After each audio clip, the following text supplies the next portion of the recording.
Hello everyone and welcome back. So this is the usual writing and programming language in Rust stream, where I'm currently developing a research focused C style language called Seed, which I'm going to follow on into a more production purpose language called Ash, which is intended to be an alternative to Bash, to keep some of the ergonomics of Bash, but give it maybe a more modern and comfortable syntax, and maybe a bit more. It does have, I would say, a consistent semantic setup, but at the same time, there are a lot of things that typically people feel, I think, are somewhat unexpected in the behavior, and lots of little gotchas like that. So the environment that I'm running all of this in is I run my development environment on a remote host. I use Mosh to connect to it with a stable connection. I use Tmux to split up the environment into different workspaces, and then each workspace has different panes. So in this pane that I have here, I have my IDE, so to speak, in the top left. So that's just more or less bare bones Vim with the NerdTree plugin for file traversal. I have I've stopped the rerun because I was getting errors in the last time, but I'll kick it off again. I use an ENTR loop to keep running tests and things like that when any of the files change. And then finally in the bottom left here, I have just a regular bash shell where I'll interface with Git and things like that. So what I'm working on at the moment is I was just after making a chunk of progress the last day with string interpolation, and that turned into, I would say, more complications than I expected, but they also got resolved a lot more easily than expected as well. So as I was unbundling it, I was recognizing the complexity of having to have functionality to parse essentially sub expressions within a string. So within an interpolated declaration, then you could really have any expression. So you couldn't have statements, you can't have while loops and things like that, but you can have array indirection, you can have object property dereferencing, you can have function lookups, things like that. So any valid function in general is grounds for evaluation in a string interpolation directive. But the Lallerpop parser generator that I'm using exposes each essentially terminal as a parser target. So I could essentially, what was done is I created a new terminal that just parses expressions. Now I think that was not fully, well, I'll be going into that a bit more later, but essentially we could just parse expressions with the parser generator, so just focus on that part. And it was now working up to a certain point. So I think this is the test file I was working with. So we have name, last name, and we have Joe Soap. And when we had just hello name, and in fact I had lots of print lines around here for debugging. I don't actually need them so much anymore. So let's go ahead and save this file and rerun this piece. And when it's just got one directive, no, actually, if the directive is the last item in the string, then it all works as expected. But the thing is, well, works as expected, except the dollar symbol there isn't consumed either, so I need to resolve that. But overall that's working as expected. But if we have extra characters at the end of the stream, I guess my preference would be for the parser to stop reading the stream once it hits the end of, once it's eaten enough to find an expression. But due to the nature of, I would say, parsers in general, I think this is it has some, I think it's actually an LR1, so it has one character of look ahead, and so with that, it's going, even by its nature, it's going to have to consume more of the string than it uses in general, and so it's probably easiest to regard it as being something that is going to, shall we say, yeah, we should just assume that it's, if we give it a string, it's going to eat more of this. I always think of parsers as eating the token stream, but we're going to have to consider it as using more of the stream than it needs. And so to get by that, what I'll probably have to do, or at least the shortcut I've come up with, is to just extract the substring that contains the directive and, or what I call it, an operand, I guess, but just extracts the substring that is going to contain the expression and use that. Now, just as I say it, there is complexity there. So as I was thinking about this during the week, the naive implementation of that would be to do something like this. For example,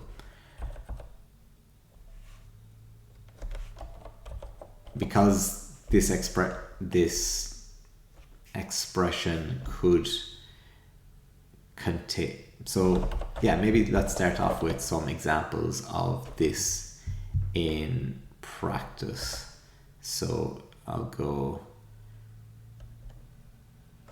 so I won't do the rebuild, but I'll just run seed on the app test. And in fact, I'll do,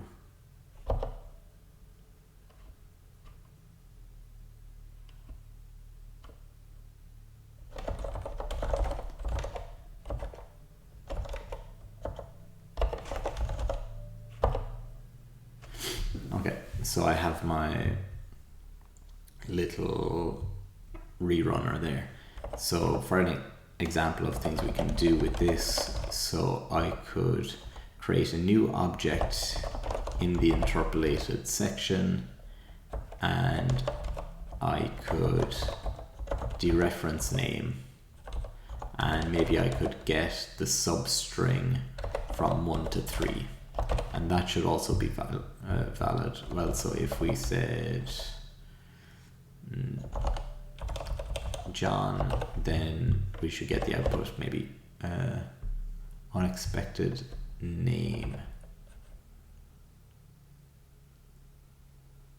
I feel like that should be valid. So that happened on character 25. Oh, because this delimited the string, so we'll actually have to escape those, I think. Yeah, and so we have O. I could also dereference it using this shortcut. But yeah, in theory, within this operand, braces are going to be balanced. However, maybe they're not, because again, in theory, and this is also something I want to investigate here as well, is nested strings, which I really don't like the idea of, but for like completion's sake, I feel like it is okay. I don't know, but like I showed a second ago, we can have strings in here. So we could have ABCD there and we output BC because we've initialized a string literal inside this overarching string and we've gotten a substring of that. Now, here's the kicker, is that we could unbalance in theory we could unbalance the braces here because we have a closing brace in a string literal. And so if I just naively try to do a substring like if I try to use just basic brace matching and say, okay, if there's an opening brace, then we also match with a closing brace and we do all of this. If I use that kind of a mechanism, then that naive approach wouldn't take string literals into account because it doesn't have an awareness of tokens. Essentially, it would just be a very naive character matching sub parser almost. So that could be problematic. And that's one reason why it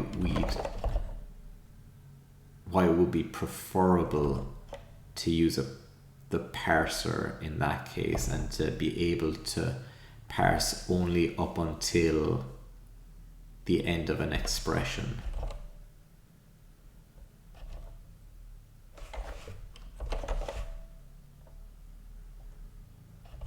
Like, it's a bit of a pity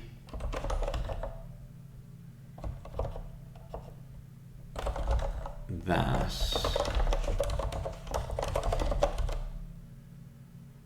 it seems to require parsing the remainder of the string.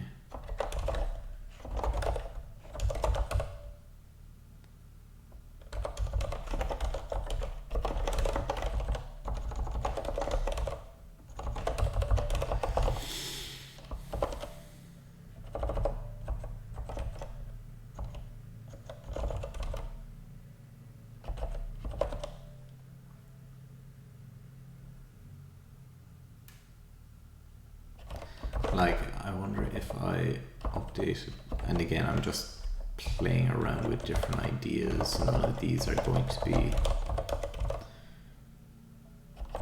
necessarily what's going to be making it into the final language, but let's see what happens if I put a semicolon in there as a required piece. Would that affect it and help me delimit the expression?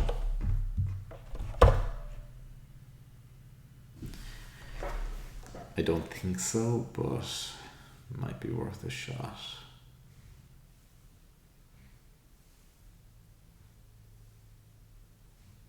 And it looks like I've run out of disk space actually. So I can see down here, when it goes like that, the disk seems to be completely full. So what I'm actually going to do is take a quick pause and see if I can free up some space, and then I'll be right back.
And we're back. So let's see. There's an issue here. Yeah, I need to access the scanner instead.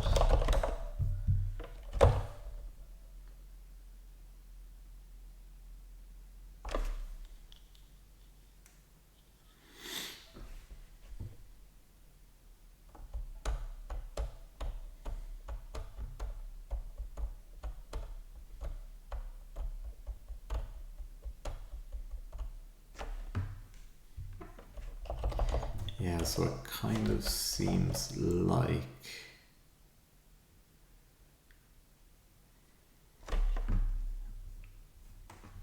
when it's consumed the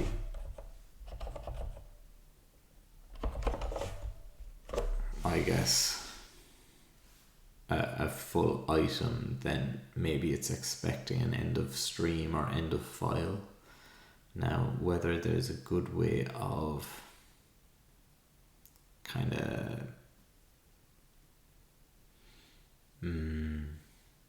like simulating that, like the way that Go generates semicolons behind the scenes at different places to allow you to omit semicolons. Is there a way to omit some kind of, or use a trick to simulate the end of file? I'm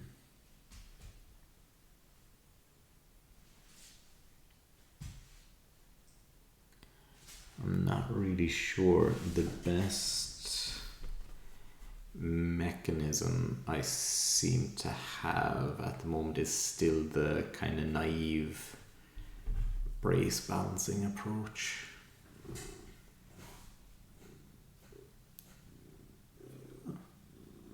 Do you have a little scratch? Not sure. Let's see.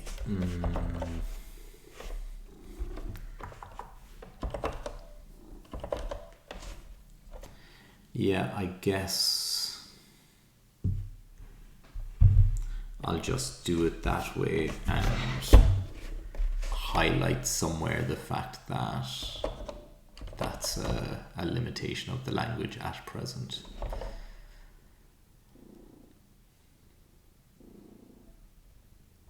So with that said,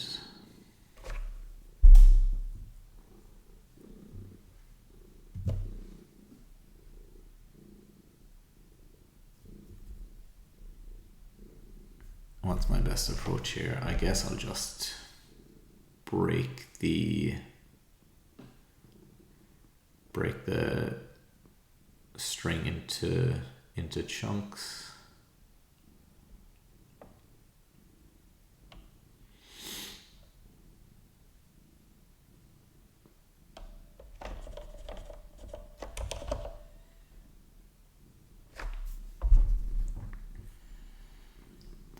And will I do it with the... Yeah, I guess I'll just do it character by character to start with. It really won't be that efficient, but it is what it is. Yeah, and I can use that state parameter as well for the moment and turn it into an enum.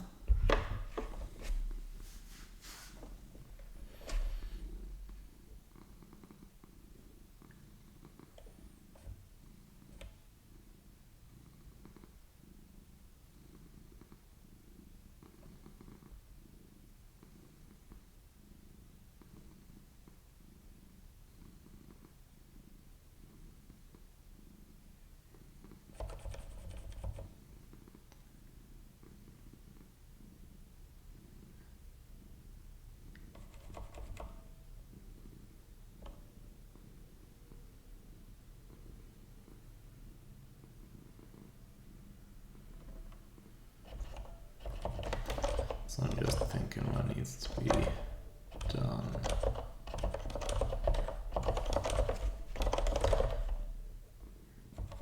Yeah, so if it's a dollar symbol. Now I don't like this too much because it's like another layer of escape character interpolation, and escape character interpretation. And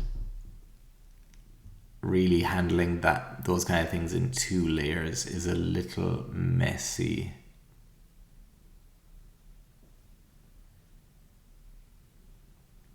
And in fact, that wouldn't work, because if we have a backslash, we would need to escape that using... So backslashes are going to be interpreted at the first layer, and so if I want to have a backslash to escape a dollar symbol in this level, I would need 2 backslashes in the layer above it, because those will get processed then. So I'll need to merge those layers at some point, whether I put them all into this layer, probably.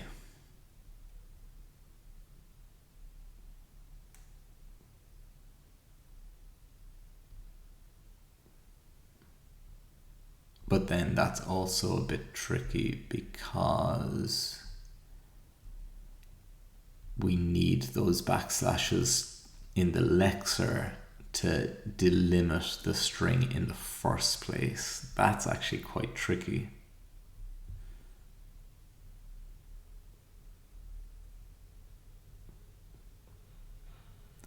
So in that case, at the lexer step, we might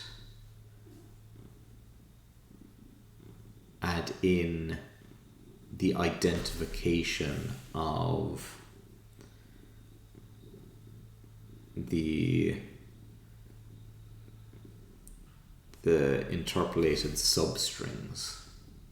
Yeah, and I'll add a justification there as well of why that's needed.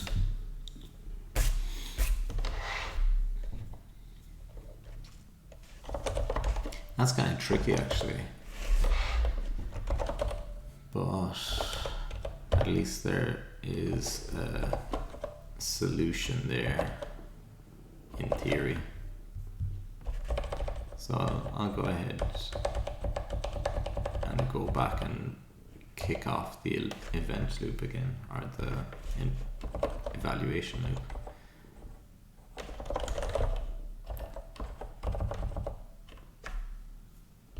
Yeah, so this is my string literal scanning, and there's also going to be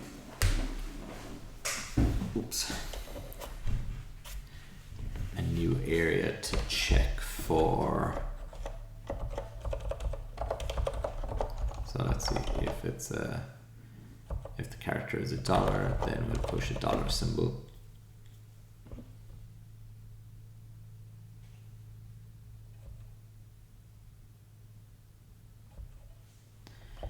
And actually, I forgot to add in support for if we escape an invalid symbol, so something like Z.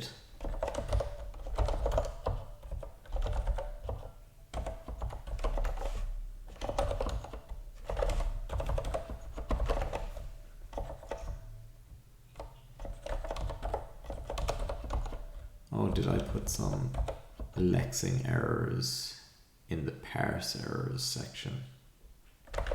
Yeah, so those should be in lex errors.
escape, unexpected EOF. So I guess that just interpreted it as a Z. So it just ignored the fact that it wasn't detected. So what we want to do instead is do a return with a new error.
Yeah, these compile times really are killer still.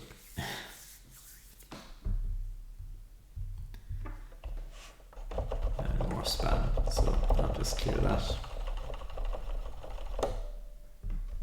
There we go.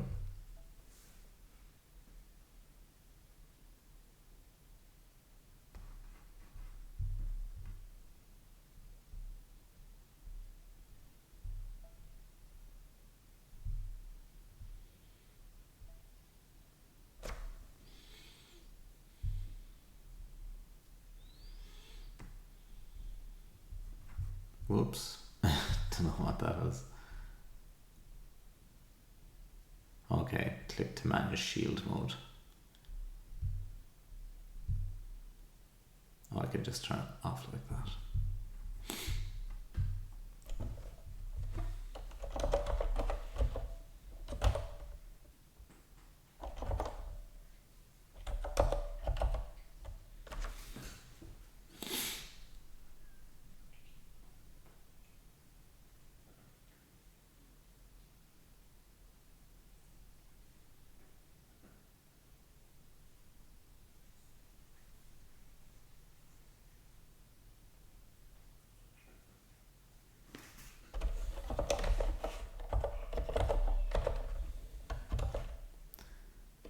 It's in eval mod. Oh, that's probably from some of the new code.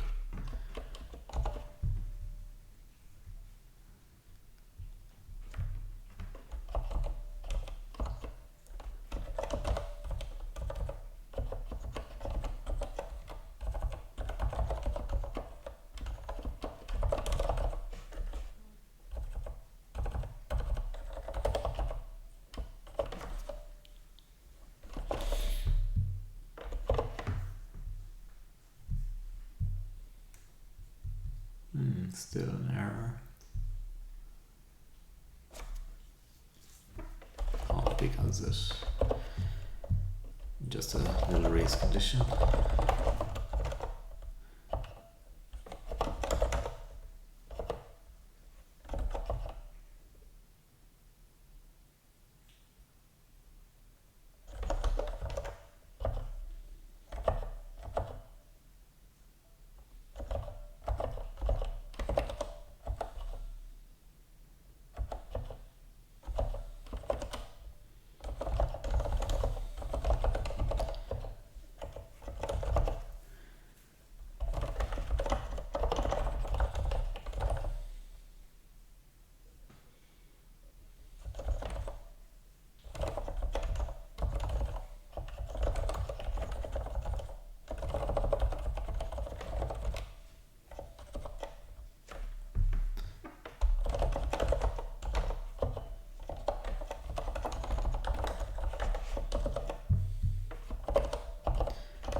so we can continue with this then.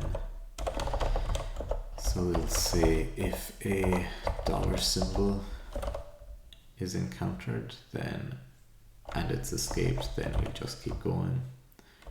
Otherwise, we will say that if a dollar symbol is encountered, then we're going into, and it's not escaped,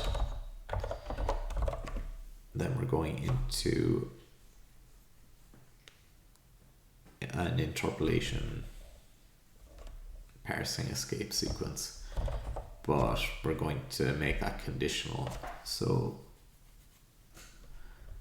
it'll depend on what's it called, whether the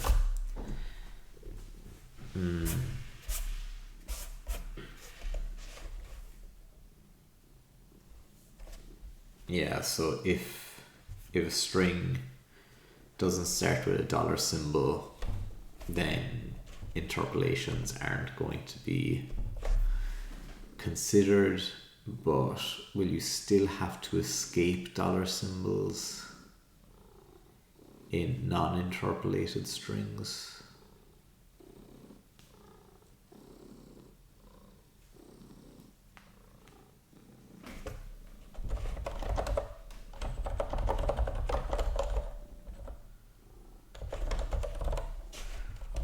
I'm not sure.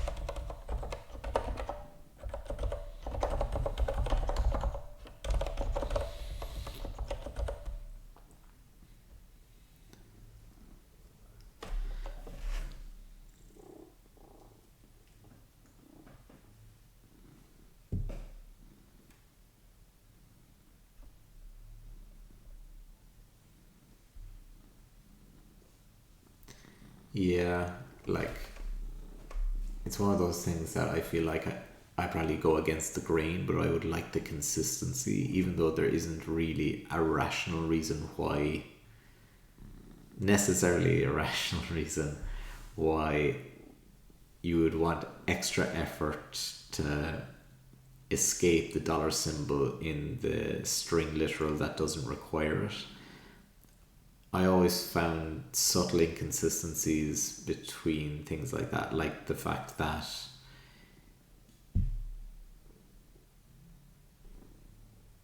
yeah, I can't really think of some examples, but I feel like there have been examples where I get that would be something that I would get caught with, and especially when it's as subtle as that, it takes a little longer to debug. I find that very frustrating. So I'm going to go ahead and say that you always need to escape it, even if it's a string that isn't being interpolated.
like how complicated this function is getting. It's quite long already, so how many? Ooh, 70 lines, or almost 80. Yeah, I might need to clean that up, but let's see.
Okay, so that's kind of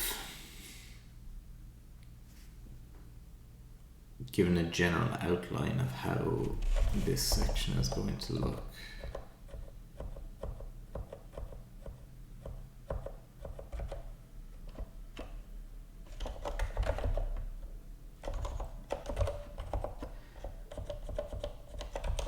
Yeah, we do seem to be tracking a lot of stuff here, but can't be helped at the moment. Can it?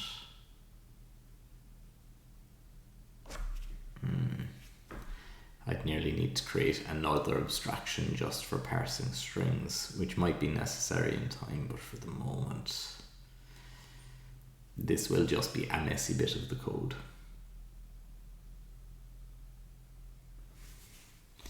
So essentially what we're doing here is, first of all, we're making sure that when we're at the start of an interpolation that the first character is an opening brace, then we're matching opening braces to closing braces, and since the first one should always be an opening brace, we should always start off the count with 1, and so we'll only ever encounter one character at a time. So I was going to be checking for a negative count, but any time that we go back to 0, we should always be hitting this end clause. So our interpolation brace count should always start and end with 0. And what we'll be adding down here as well is a check that if our state is invalid, then we can return an error as well. So we can do match state. Outside the loop, we can do like this.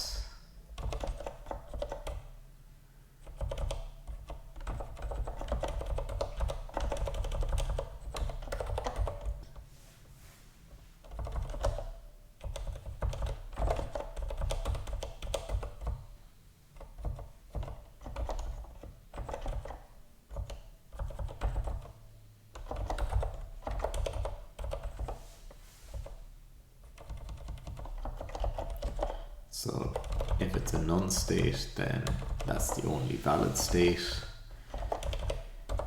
Otherwise, if it's one of these conditions and we've hit the end of the file, then that's an issue.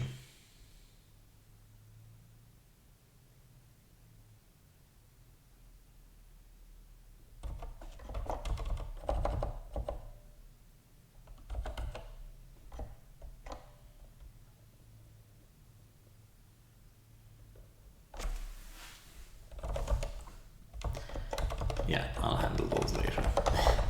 Those ones seem so interesting right now, even though they're important. But let's get back to this interpolation.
Yeah, so that kind of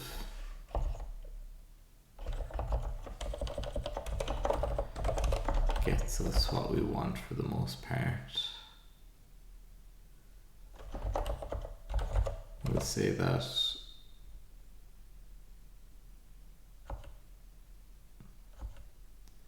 we always interpolate for the moment. So we want a new... Do we want a different type of string literal?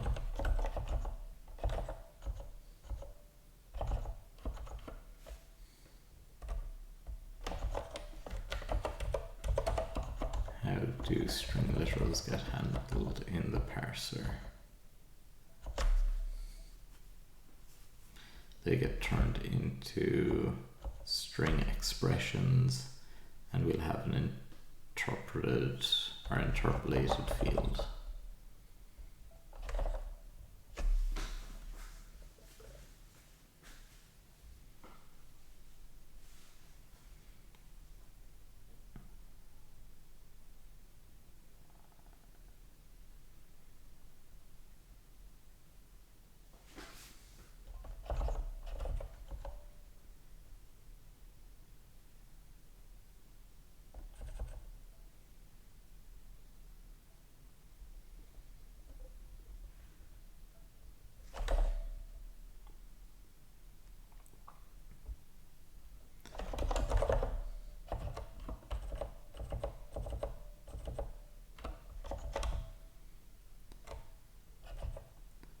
We could make it so that it's a bit of a shortcut.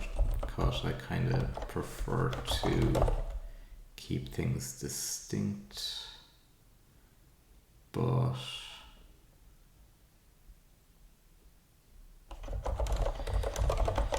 we could have an optional vector here of interpolated string ranges.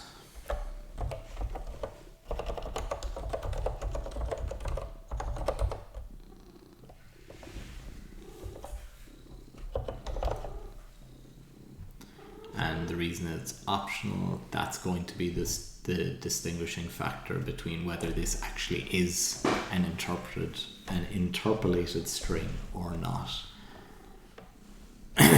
Or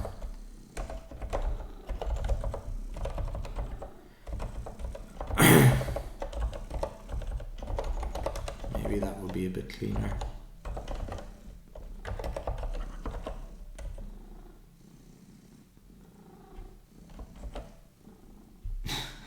You're so loud at the moment.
And then we just have the interpolation ranges here.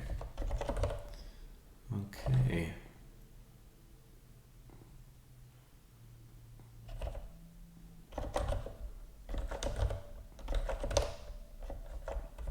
And I was thinking it'd be more complicated than that, but that might actually be as much as I need there.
just add a little abstraction here, make things a little tidier.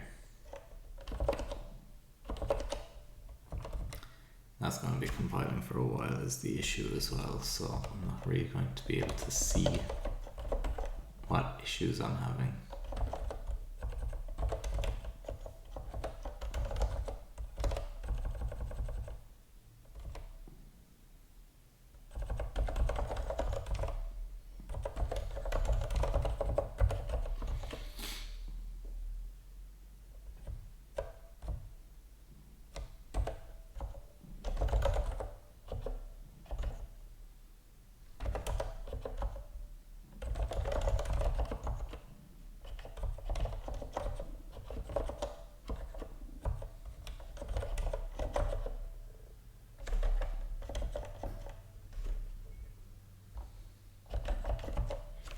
Okay, we finally got some errors.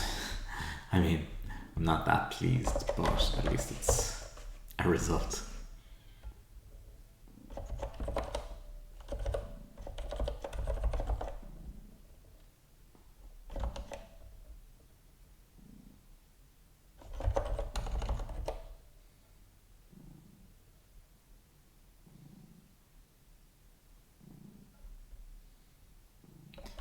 Usually I prefer to pass enums instead of booleans, but I'm a little lazy right now, so, and I can't think of what a good name for that enum and its variance would be, so can't leave that for the moment.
Okay, we seem to be getting close anyway. Just need to add in some of these error variants.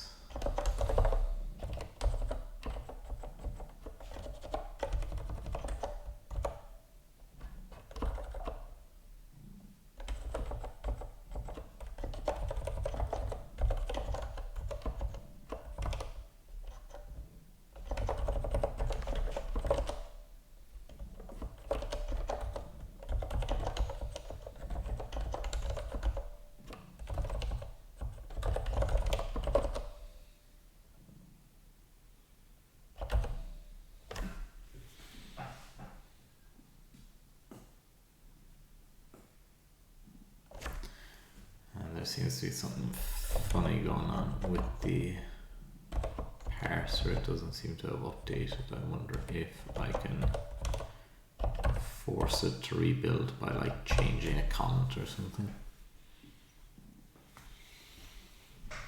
But I might need to actually modify something semantically significant so that it actually breaks and then recompiles.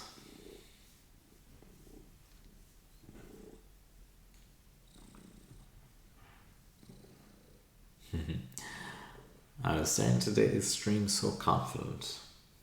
I was thinking that the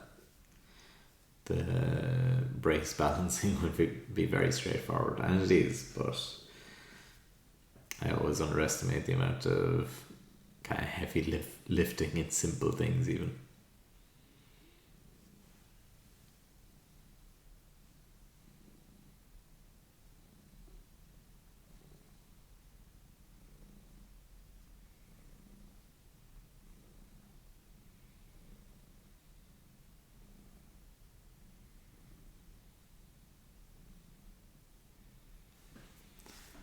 Okay, it seems like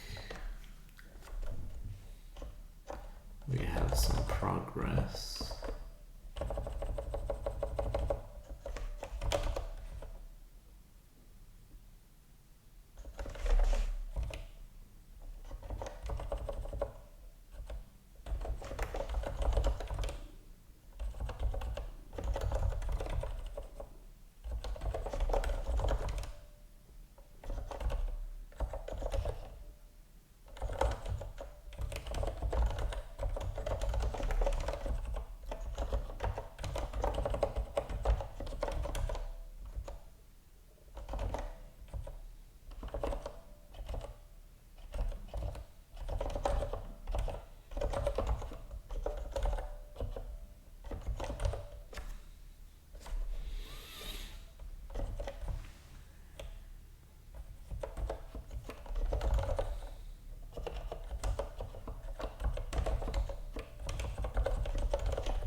Now, another workaround here would also be to allow for a different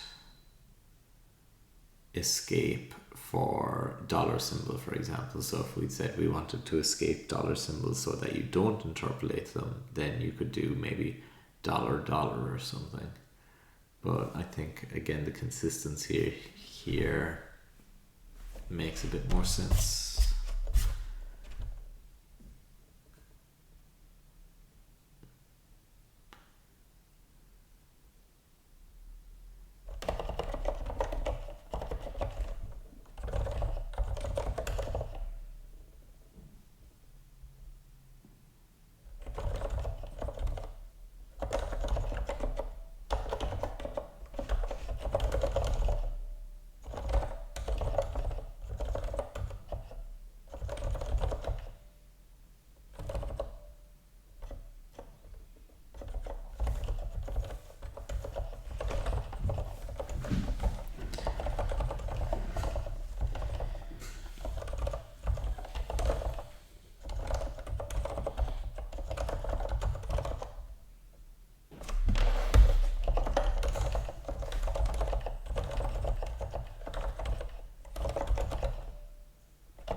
Okay, and we're finally getting to about the stage of actually evaluating these things.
Oh yeah,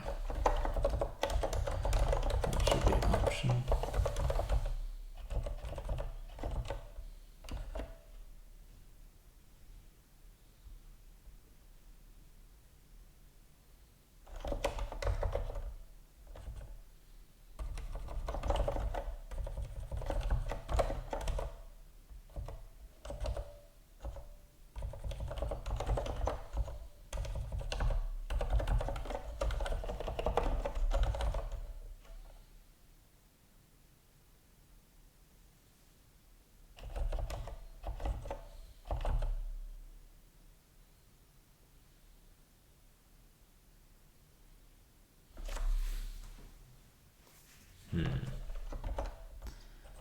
Again, something a little stale is being interpreted. So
okay, we'll take a quick look at what the next piece is. Source eval mod,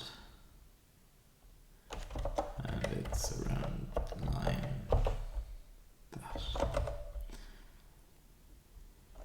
And so what we're going to be doing here is a couple of things. So we're going to grab all the in-between interpolated ranges. Well, first of all, it'd probably be good to just print out the interpolated ranges and what those string sequences look like, just to make sure we're grabbing the right things. But when we're building up the result, yeah, that could be a good first run through. So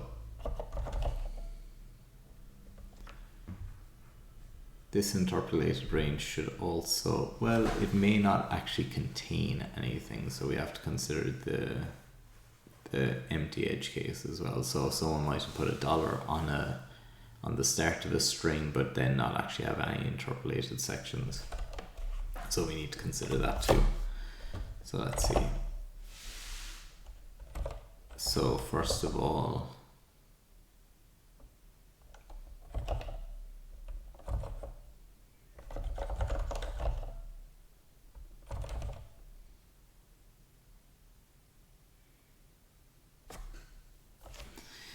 so it might be worth adding in a boundary element, like a sentinel element for the end. And let's just do it naively at first. So we'll go result, and first of all we'll go from 0 to the start of the next range.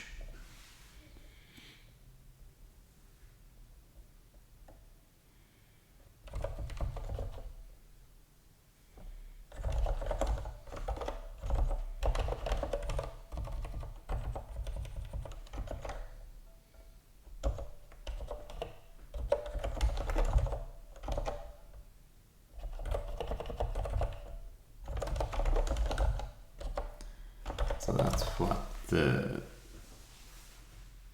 intermediate, so it's going to be generally made up of 2 steps repeated. So we're going to take the next interval between interpolated sections, and then we're going to do something on the actual interpolated section.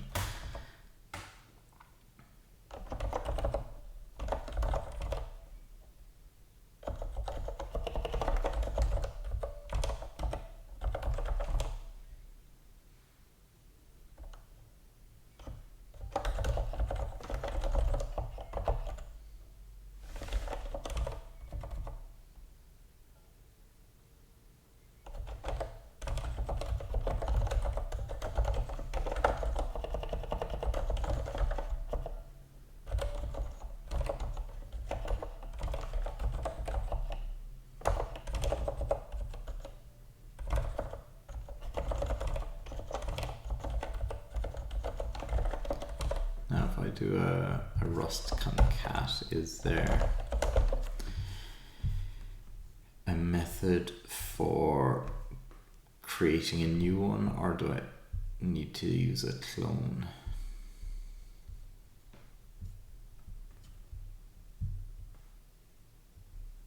So that flattens.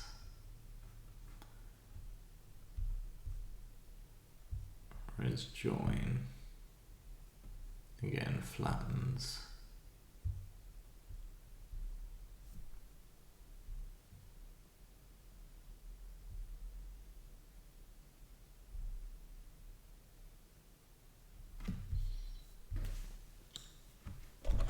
So I might just need to do a clone here.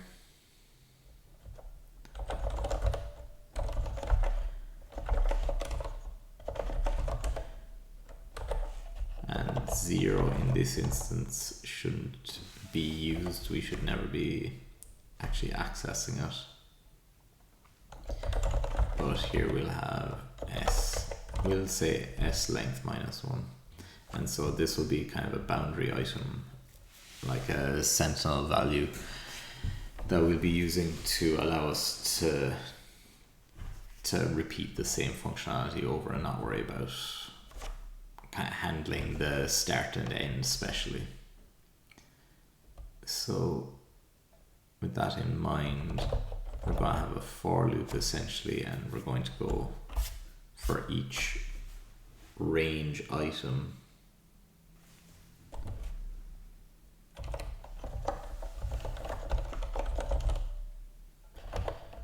We're going to say again, last range is something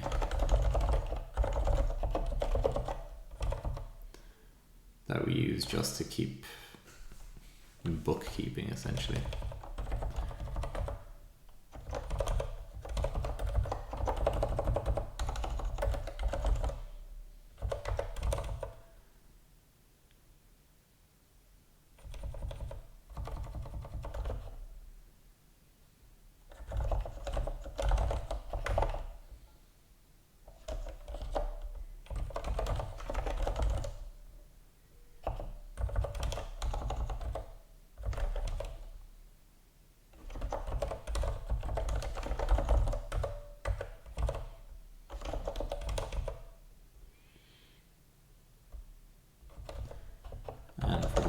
just going to push our new substring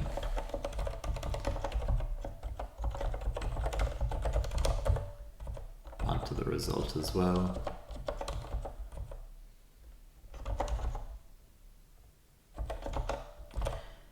And we'll just join the result with pipes to kind of denote each section of the string so we know where each of our ranges start and end.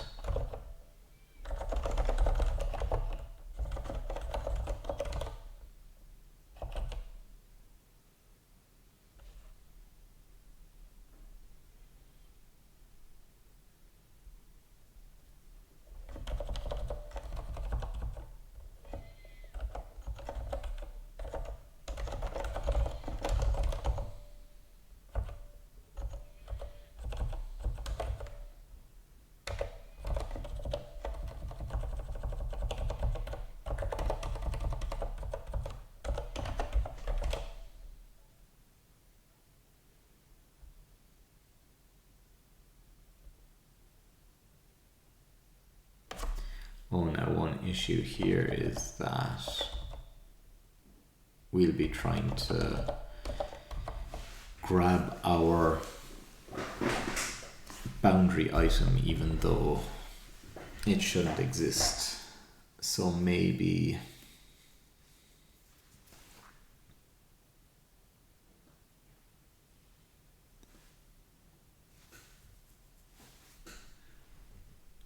it makes more sense to put a none there.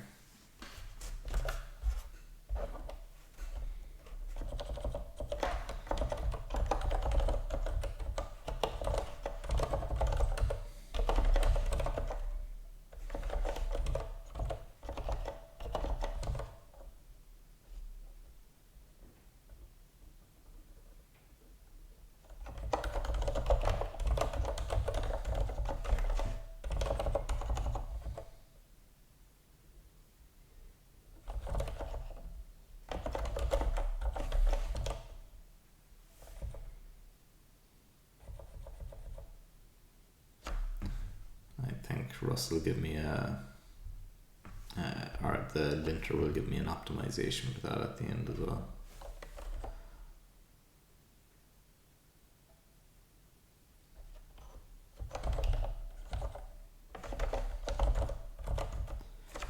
Or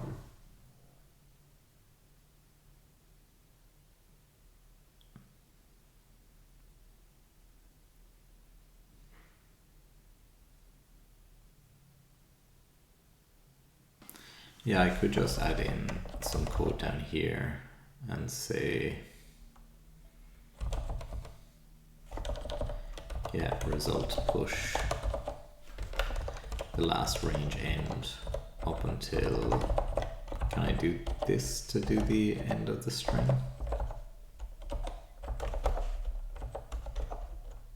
How do I do square brace if I can? Changing keyboard. Well, not keyboard layouts, but keyboards day to day. I always forget where the square braces are, or square brackets. So, how are we looking now?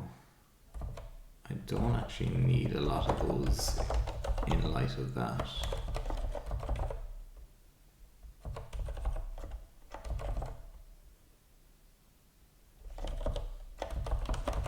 I won't need these for the moment, so I'll comment those out.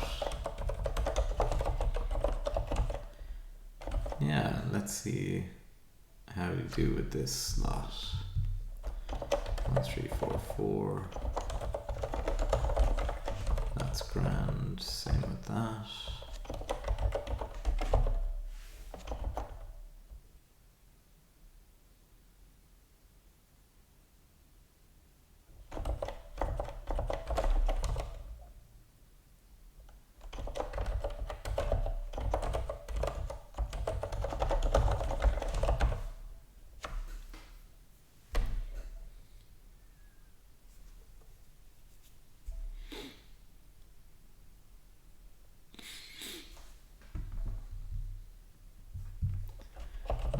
we just need to add some extra handling for our new token type.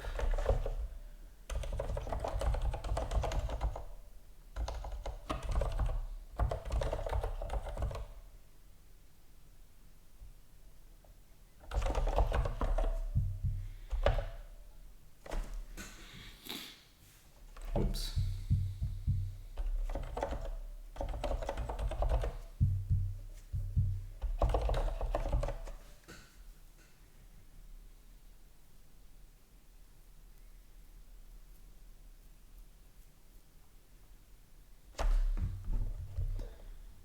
Yeah, we have some new errors as well to handle, but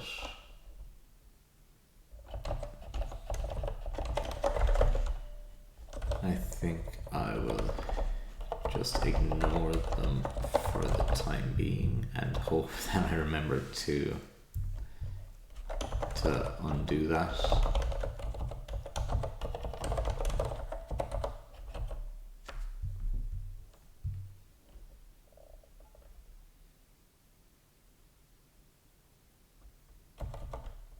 Oh, I kind of have to handle it in a way.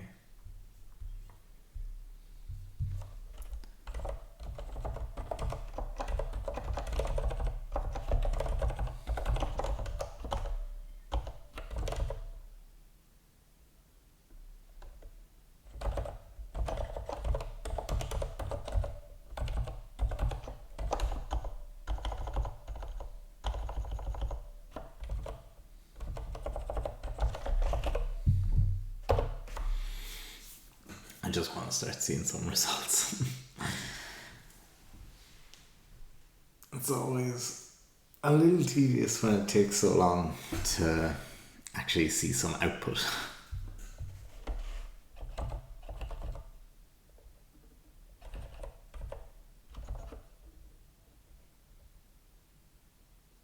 Okay, well, we have a lot of errors, but at least we have some output.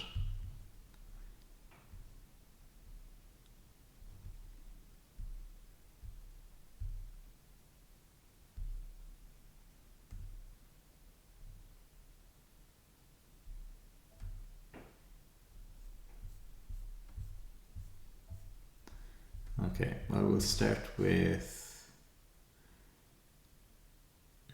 let's see, standard out strings.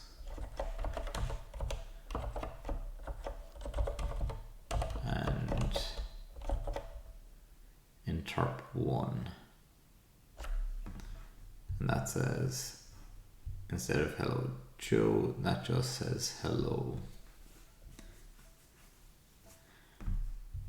Now, why has that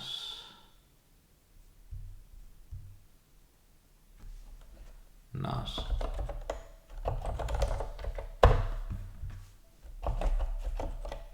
done any of what I would have expected? I wonder. So let's see.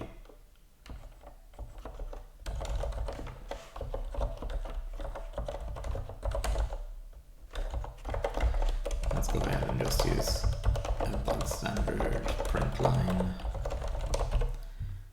And this might give us some initial insights at least.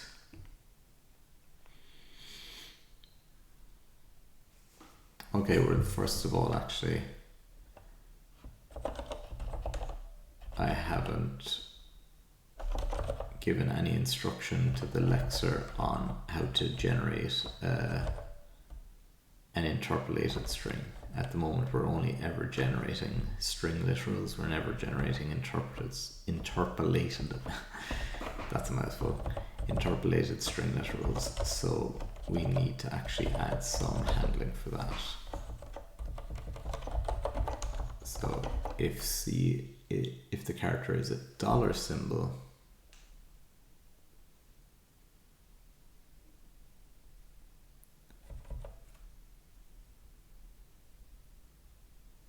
then we want to start scanning for that.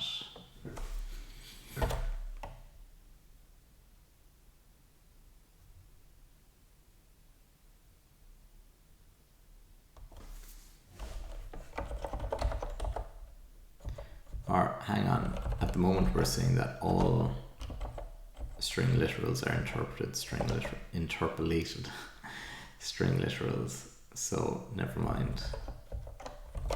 Oh wait, no, I have those branches backwards. So yeah, one step forward, two steps back. It seems. Well, at least that got identified quickly enough.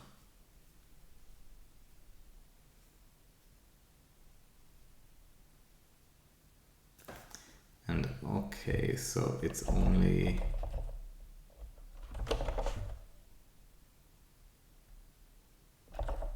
so we've got Joe. Oh, and it's panicked now when trying to handle the next part.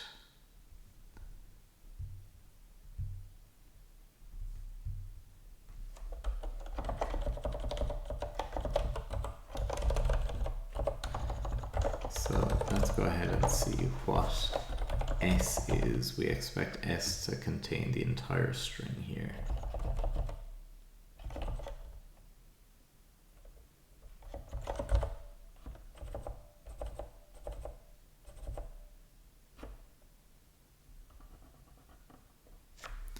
Yeah, but it only contains a substring. Now, why is that?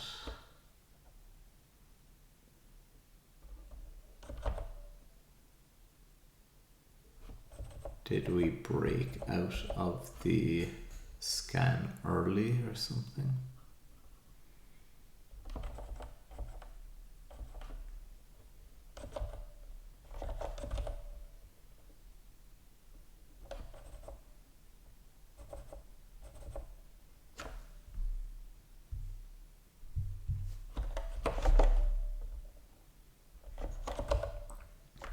So when we encounter a dollar symbol,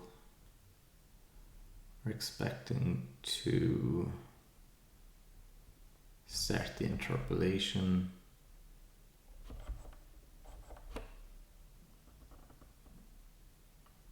And we shouldn't really be breaking out at any stage, unless there's an EOF within the string.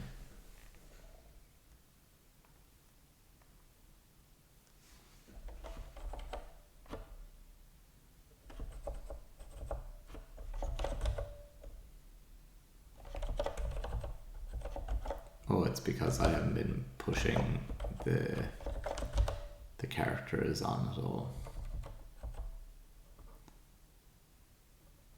So in each loop here, really,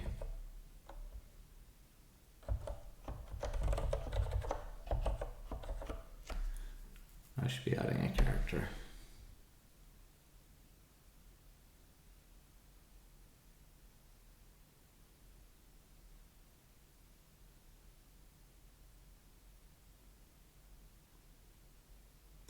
Okay, so we're getting places.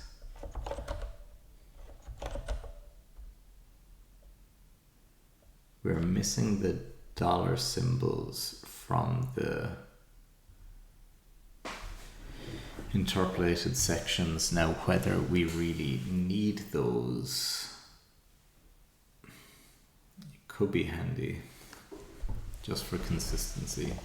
Now, I'm not sure why it would be. Oh yeah, it's getting discarded because that isn't there.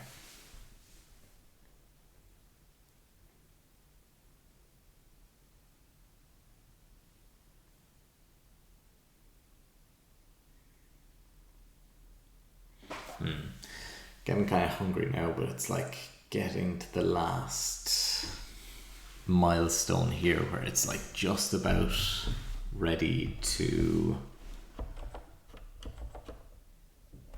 take a look at getting whatchamacallit, the interpolation actually running for real.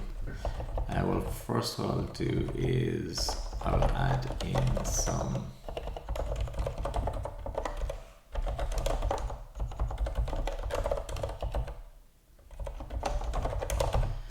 extra just variability to make sure that we're covering edge cases properly. Okay, I'll save that again because it didn't include the exclamation mark.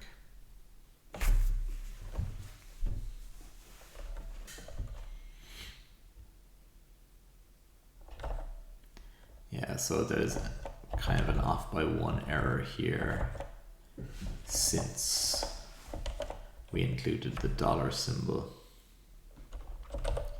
And I always find these kind of things tricky, so what I'll probably just do is just play around with the boundaries until it somewhat works and hope that it doesn't give an error.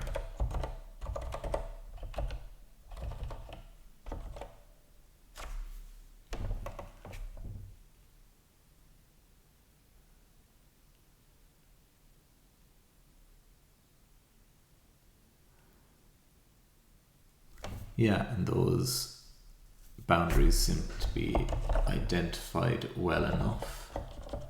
So what I might do is use a +2 here.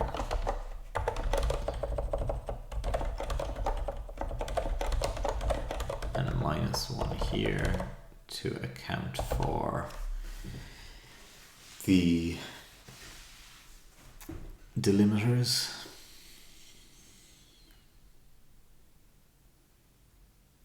Yeah, and that's looking fairly clean at this point. So now let's go ahead and reintroduce. Oh,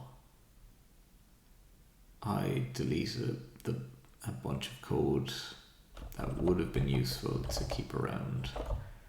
How far have I got in my delete tray? Oh, I've got a lot of stuff. Yeah, so I'll copy that and redo, and I almost mispressed there and lost a bunch of progress.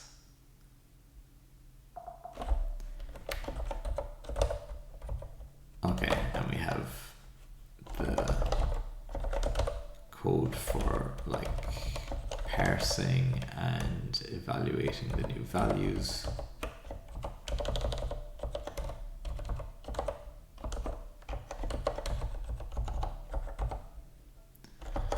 Okay.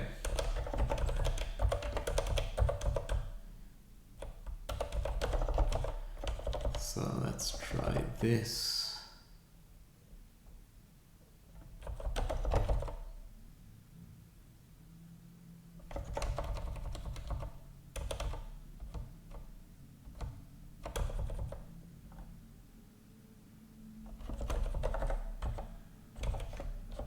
So we'll create a new lexer.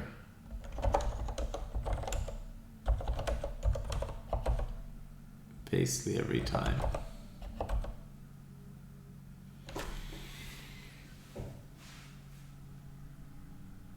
But we'll reuse the parser.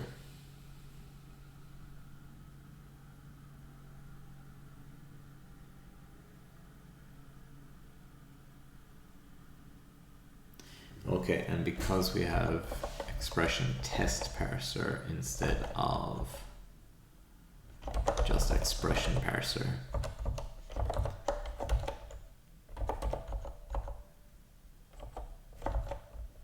it's expecting some extra delimiters that I was using to try and create some kind of shortcut for all the work I'm doing now. Okay, and that seems to work as expected. Now, there's a ton of debugging information dotted around out here, but the output is what I would expect from these processes. So let's go ahead and see something more complex. So maybe we'll have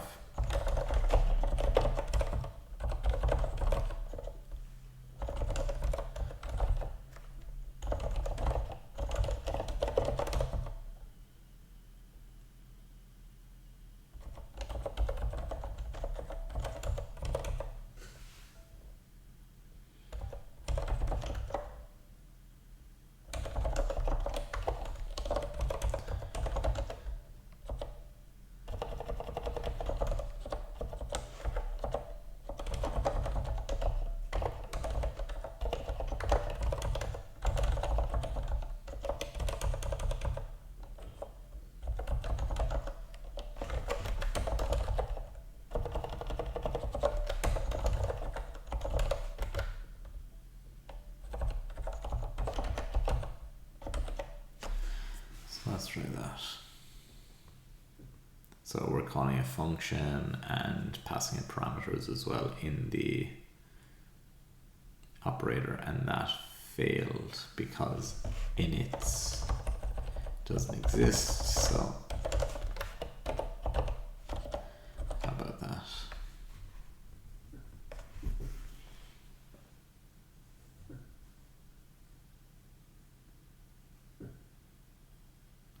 And still failed. Initialize is undefined.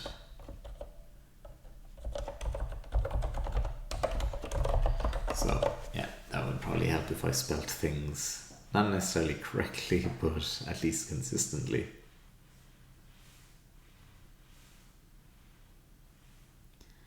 Okay, so another issue has been thrown. The call failed. Applying a binary operation failed. Why? Evaluating the right hand side. Oh, because that should be a string.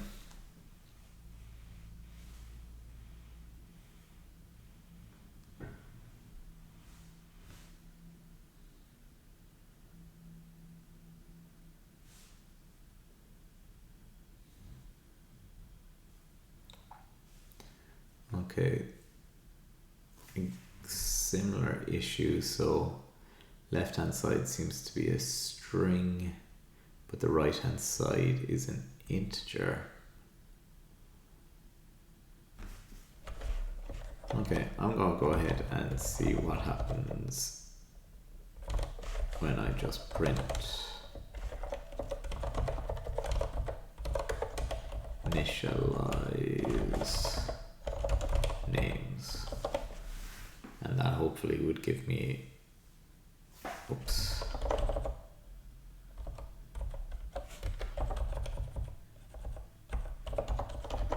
a more human readable error.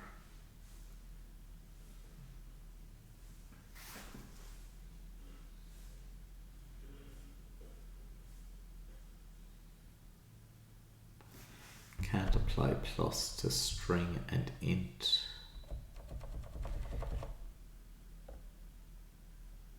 So a string on the left, integer on the right.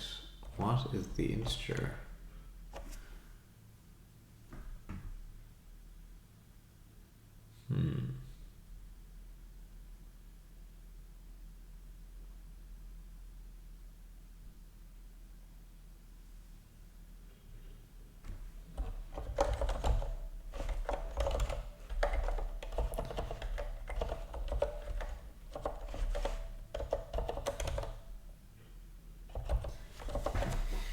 Is it due to the, like, do I have a setup where it, when you do a for in loop, it has an index and value, but then I would expect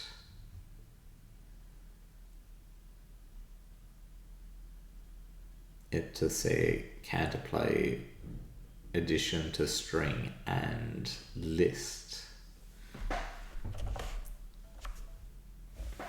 But maybe that could be an error being mishandled as well, so I'm not fully sure.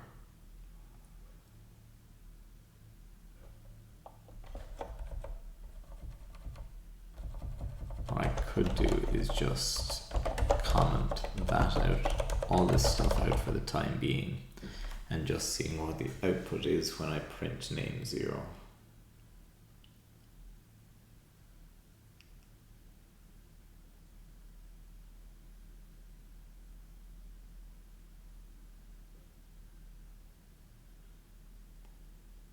That doesn't help.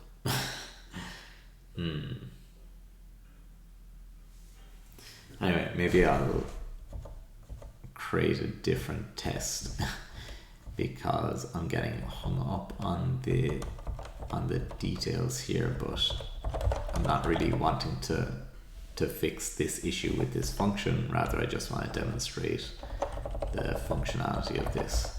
So maybe here's another one. I think I was doing it earlier and it worked fine in theory, but let's create an object. I'll get the name.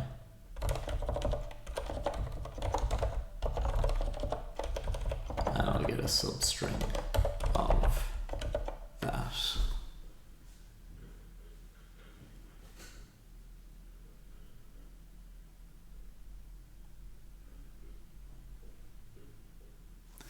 Yeah, and that evaluates as expected. So it created a new object with the name, key, and value, access to that property, and then got the substring of it as well. So at least that's working. Now it is interesting, like I do have to dig into the issue with initialize, but that can be done once I've actually cleaned up the code and gotten it working again, because feels like there's something funny going on there, maybe errors being misrepresented or something, but I don't think I'll actually have the tools to dive into that properly until I kind of clear out the working, the in progress code and get it committed properly, and then I can take a look at that. But I think that is it for me for today. Didn't quite get the code committed. I actually thought that would not take as long as it did, but at least it's in fairly good shape, and it should be more or less a process of cleaning up and committing it next day, and hopefully that won't take too long, and then I can go back to the issue with operator assignment. So when we want to use kind of an operator assignment shortcut, and there might be an improved way of actually just handling assignments in general in this language that I want to take a look at, but that'll be for next time as well. But for today, thanks very much for checking this out, and hope you enjoyed, and see you again next time. Take care.